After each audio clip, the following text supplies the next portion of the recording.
ጋይስ ይህንን የፓቲዮ ቼር ለመግጠም ያየሁትን ስቃይ ልነግራችሁ አልችልም። እውነት ለመናገር እቃው ከመጣልኝ 1 ሳምንት ከምናምን ሆኗል። ገጣጥሜ ሪዛልቱን እስከማየው ደግሞ ቸኩያለሁ። እንደ ልጅ እኮ ነው የሚያደርገኝ፣ የምር ቸኩያለሁ። ከዛ በቃ ላይክ ስራም ሰሞኑን ቢዚ ስለነበርኩኝ አፍተር ወርክም አልቻልኩም ነበረ። ከዛ ትላንትና አርባል ነበር። በቃ ስራዬ የስራ ሰዓቴን እንዳለቀ በቃ ሮጬ ነው የመጣሁት ማለት ነው።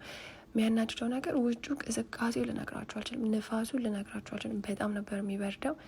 በጣም የገረመኝ ሰው ጃኬት ለብሶ እንኳን አይገጥምም። ይሄን ያህል ፍላጎት ካለኝ ጃኬቴን ደርቤ ብገጣጥመው ምን ችግር አለው?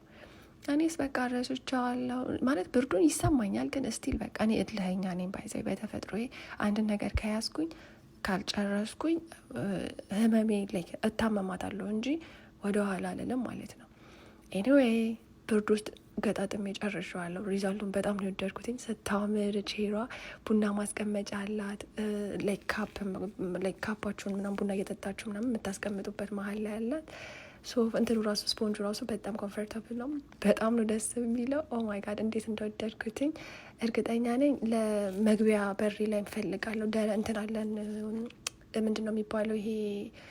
ኦ ማይ ጋድ ምንድን ነው የሚባለው? ከፊት ለፊት ያለው መግቢያ ላይ በረንዳ ስላለው እዛ ጋር ማስቀመጥ ፈልጋለሁ። ከፊት ለፊት ሌላ ተጨማሪ ከዛና ማለት ነው።